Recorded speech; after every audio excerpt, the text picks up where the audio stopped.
বলছে আমি নাকি তার ঘর থেকে চিকেন চুরি করতে পারবো না। হ্যাঁ, এই জেরি পারবে না বলতে এমন কিছু কাজ নেই। হ্যাঁ, কথায় আছে না, চেষ্টা করলে সাকসেসফুল হওয়া যায়।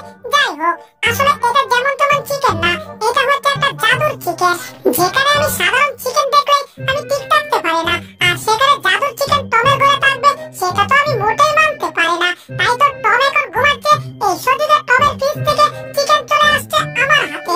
দেখেন হ্যালো গাইস টুকুরা, দেখেন গাইস, আপনারা আবার আমাকে চুট্টু বাইলেন না। আসলে টম আমার উপর চ্যালেঞ্জ তুলে মেরে দিয়েছিল, আর আমি চ্যালেঞ্জটাকে ধরেছি, আর চ্যালেঞ্জ ধরতে গিয়ে আমি টমের ফ্রিজ থেকে চুরি করেছি।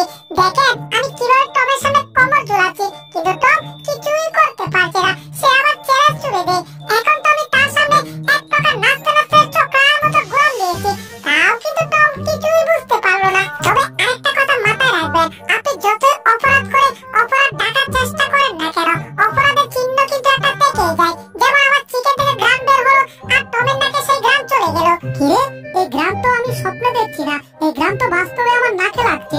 তার মানে কি জেরে আমার ঘর থেকে চিকেন চুরি করতেছে নাকি? সর্বনাশ, জেরি তো তার চ্যালেঞ্জ রক্ষা করতেছে না। আমি জেরি তোকে এই চ্যালেঞ্জ রাখতে দেব না। আসলে আমি এত সুন্দরভাবে চুরি করেছি, আমার মাথার বুদ্ধির কোনো তুলনাই হয় না। তাই আমি এখন মনের আনন্দে পাগলা ড্যান্স দিচ্ছি। আহা কি আনন্দ, আকাশে বাতাসে আমি চিকেন চুরি করেছি টমের ঘরের ফ্রিজ থেকে। আহা কি আনন্দ। চিকেন কোথায় গেল? কামড়া সাথে রে, ওরে চিকেনের বাড়ি কি স্বাদ লাগে রে। ওরে চিকেনের স্বাদ পাইলাম না, পাইলাম চিকেনের মাই। পুষ্কে দূর, আমার ঘরে চুরি। এবার আসো, তোমার পাছায় একটা লাথি দিয়ে তোমাকে ঘর থেকে বের করে দেই। দরজাটা করলাম, এবার তোমাকে একটা শট দিতে হবে, 6 ছক্কা। তাহলে রেডি হও, 1 2 3 1 2 3 4 5 6 7 কি ব্যাপার, এরা কারা আবার আসছে? কিছুই তো বুঝতে পারছি না। লেদর মাইয়া জোসনাই আমায় কথা দিয়েছে, আমারে কথা দিয়া আরেকবার লগে বাইক গেছে। ওই সেই কষ্টে এখন আমি মাস্টার হইয়া গেছি রে, মাস্টার হইয়া গেছে। হ্যাঁ হ্যাঁ, এই প্রেম পাগলা আমার বাসায় কি করতে আসছে? হ্যাঁ নাকি আমার মাস্টার হয়ে গেছে? কিছুই তো বুঝতাছি না। জীবনটারে টেনা টেনা আর তুমি কহের না, তোমার এই জীবনে তুমি তারে কিন্তু পাইবা না। পাইবা তার কাছ থেকে চেকা বেকা হইয়া রে, পরে থাকবা বিস্তার মধ্যে সারা জীবন তুমি রে। হাই সারা জীবন তুমি রে। বলো আমার গানটা কেমন হলো? আরে বাহ বাহ বাহ, আপনি তো একেবারে পাকাইয়া দিয়েছেন। আপনার গান শুনে তো জঙ্গলের কুকুরগুলো এখন চলে আসবে। দারুণ গাইছেন, দারুণ, আরো গান। আরে বিচ্ছুই তো, তুমি ঠিক বলছো তো, আমার গান শুনে জঙ্গলার কুকুর আসবে তো। আসলে আমি চাই আমার গান শুনে এই বাড়ির ভিতরে জঙ্গলার কুকুর আসুক, তাহলে আমার গানটা সম্পূর্ণভাবে সম্পূর্ণ হবে। এই রে, কাম সারছে। জঙ্গলার কুকুর আমার বাসায় এলে তো আমারে কামড়া পাতা পাতা করে দেবো, তার সাথে আমার জাদুর চিকেনটাকে আলাইবো। এই রে, এবার কি করি? আমি বরঞ্চ একটা কামড় মারি, কামড় মেরে এখান থেকে দৌড়ে সরি। ওরে গেছে রে, আমার আঙ্গুল গেছে। ইঁদুরের বাচ্চা আমার আঙ্গুল কামড় মারছে। চিকেনটা এবার পড়ো পড়ো পড়ো। চিকেন পেয়ে গেছি, এবার এখান থেকে সরে পড়ি, কারণ এখানে থাকতে আমার চিকেন আবার হারিয়ে ফেলতে হবে। তো আমি আর এখানে নাই। ওরে গেছে রে, বাবারে বাবারে। ইঁদুরের বাচ্চা, তুই নাই মানে তুই নাই থাকলে কি হবে? আমি তোকে খুঁজে বের করবো। আজকে তো একদিন আমার জয় লাগে। মনে হচ্ছে আবার উল্টা পাল্টা যুদ্ধ শুরু হয়ে গেছে।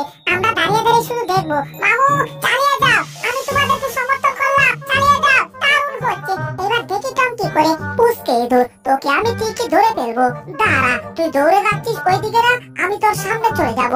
এইবার আমি সুপার আড়ালে লুকিয়েছি, এইবার তুই আমার সামনে আসলে তোকে ধরবো। দেখি তো ইঁদুরটা কোন পর্যন্ত আসছে।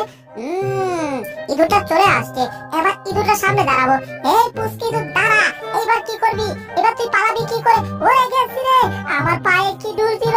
ও ইঁদুরের বাচ্চা, ওরে বাবা, মনে হচ্ছে আমার পাটা ভেঙে ফেলেছে। বাবারে বাবা। টমকে আরেকটু চেষ্টা করেছি, এবার দৌড়ের উপর থেকে। তো যতই চেষ্টা করো তুমি আমাকে ধরতে পারবে না। কি কইলি? তোকে আমি ধরতে পারব না? তাইলে দাঁড়া, এখন আমি দরজার সামনে গিয়ে দাঁড়াচ্ছি, তারপর দেখি তুই পালাস কি করে। তাড়াতাড়ি যেতে হবে, ইঁদুরটা আগে যেতে হবে। হায় হায়, ইঁদুরটা গোড়া মারছে তো। এ পড়ে গেছি রে, আমারে চ্যাপটা করে মারলো রে। ও কি ব্যাপার, এখানে কেউ মনে হয় চিৎকার করছিল, কিন্তু এখন তো আর কাউকে দেখতে পাচ্ছি না। এই ঘরের ভিতর আবার ভূত টুত আছে নাকি, কিছুই তো বুঝতে পারছি না। যাক, এখানে কেউ নেই, তাড়াতাড়ি দরজাটা বন্ধ করে পালাই। ওরে বাবা রে, আমার কাম সাইরা লাইছে রে। ও বাপ রে বাপ, একে তক্তা করে ফেলবো। হ্যাঁ, ছোট্ট একটা প্রাণী এদেরকে বলে নাকি বাথরুম পরিষ্কার করা ব্রাশ দিয়ে পিটিয়ে তক্তা করে ফেলবে। আজকে মন করে হাসলাম আমি। হা হা হা হা হা। বুলডগের বাচ্চা বুলডগ, না পারছি কিছু কইতে, না পারছি কিছু সইতে। টম, বুলডগকে ছাড়বো না। চলো বুলডগকে এখনই শাস্তি করার ব্যবস্থা করি। এটা হচ্ছে আমাদের দ্বিতীয় ধাপ। এইবার বরফ দিয়ে আমরা ডাল ও একটা ডাল তৈরি করেছি। যে ডালের মধ্যে বুলডগ আসবে আর মহাকাশে উঠে যাবে। এইবার আকাশে উঠলে বুলডগ আর বাঁচতে পারবে না, নির্ঘাত পটল তুলবে। ইয়াহু! এই তো পানি দেওয়ার সাথে সাথে বরফ হয়ে যায়, দারুণ একটা ডাল হয়েছে। এই মনে হচ্ছে বুলডগ আসছে। একটা কাজ করি, বালতিটা আমি ঢিল দেই যাতে বুলডগের মাথায় পড়ে যায়, আর বুলডগ কিছুই দেখতে পারবে না। এখনই বালতিটা বুলডগের দিকে ঢিল দিতে হবে। এই সোজা। এইবার এখান থেকে আমরা চলে যাই। চলো জেরি, দৌড়ে পালাই। আমি অনেক উঁচু পাহাড় থেকে ডালুতে নেমে আবার চালাচ্ছি। কি ব্যাপার, আমার মাথায় কি পড়লো? হায় হায়, চোখে তো কিছু দেখছি না। আরে বুলডগ, চোখে নাকি সে কিছু দেখছেই না। দেখবা একটু পরে শুধু সর্ষা ফুল আর মাথাটা ভন ভন করে ঘুরবে তোমার। এই বরফের পাহাড়ের মধ্যে চোখে দেখার দরকার নাই, তবে বালতিটা একটু তুলে দেখি তো আছি কোথায়। এটা আমি কোথায় রে বাবা? সামনে তো আবার একটা গাছ দেখা যাচ্ছে। ওরে সর্বনাশ, এইবার বুঝি গাছে আমি ঢুস খাবো। ওরে না, ওরে না, গাছে ঢুস খাবো আমি।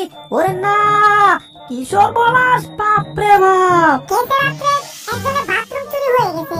কি ব্যাপার, আমার বাথরুমের দেওয়াল কোথায়? সর্বনাশ, আমার বাথরুমের বেড়া কোথায় গেল? এই টমের জন্য কোথাও শান্তি পাচ্ছি না। আমাদের চ্যানেলে নতুন হয়ে থাকলে ভিডিওতে একটা লাইক করে দিও, আর পার্ট 2 দেখার জন্য চ্যানেলটাকে একটা সাবস্ক্রাইব করে দিও। আর পাশে থাকা নোটিফিকেশনটা অন করে দিও, তাহলে নতুন ভিডিও দেওয়ার সাথে সাথে পেয়ে যাবেন। ধন্যবাদ।